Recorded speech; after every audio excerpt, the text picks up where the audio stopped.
বিশ্বাস করেন ভাই, আজ এতটাই কষ্ট লাগতেছে যে মনে করেন দুই চোখের পানি ধইরা রাখতে পারতেছি না। কি আর বলবো ভাই, মনে করেন যে এই জেবিআর স্কোয়াডটা মনে করেন নিজের হাতে বানাইছি। আপনারা যারা ওল্ড ফ্রি ফায়ার প্লেয়ার আছেন তারা হয়তো সবাই জানেন এই জেবিআর স্কোয়াডটা আপনাদের এই নাইম আলম ভাইয়ের। আর সেই জেবিআর স্কোয়াডের আজ চিতা নামে একটা প্লেয়ার, যার নাম হইতেছে শ্যাম, সে কিন্তু ইন্তেকাল করেছে। ইন্না লিল্লাহি ওয়া ইন্না ইলাইহি রাজিউন। আপনারা সবাই শ্যামের জন্য দোয়া করবেন। আর শ্যাম যদি কোনোদিন আপনাদের কারো কাছে কোনো ভুল করে থাকে, আমি শ্যামের হয়ে আপনাদের কাছে মাপ চাই নিতেছি। আপনারা নিশ্চয়ই আপনারা ওকে ক্ষমা করে দিবেন।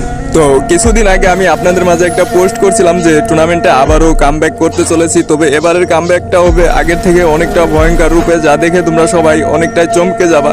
আর চমকে যাওয়ার আগে শ্যাম যে আমাদের এমনভাবে চমকে দেয় আমাদের সবাইকে ছেড়ে চলে যাবে, যা কখনোই মানার মতো না ভাই, নিজেও মানতে পারতেছি না। আর টুর্নামেন্টে আমার সকল টিমমেটের সাথে আমার কথা হয়, ওই সময় শ্যাম একটু অসুস্থ ছিল, তবে শ্যাম আমাদের বলে নাই যে ও এতটাও অসুস্থ। ও বলছিল যে ভাই আমি অসুস্থ, তবে খুব তাড়াতাড়ি সুস্থ হয়ে যাব, ইন্ডিয়া যাব, একটা চিকিৎসা আছে, অপারেশনটা করলে আমি ঠিক হয়ে যাব। তো আমি ভাবছি হয়তো ও ঠিক হয়ে যাবে, যে অপারেশনের পরে আমরা আগের মতো আবার টুর্নামেন্ট খেলবো রেগুলার। কিন্তু ভাই জানি না টুর্নামেন্টটা আগের মতো আবার খেলতে পারবো কিনা। তো সর্বশেষ আপনাদের সবাইকে একটা কথা বলতে চাই, যদি সবাই পারেন এক রাকাত নামাজ পড়ে শ্যামের জন্য সবাই দোয়া করেন।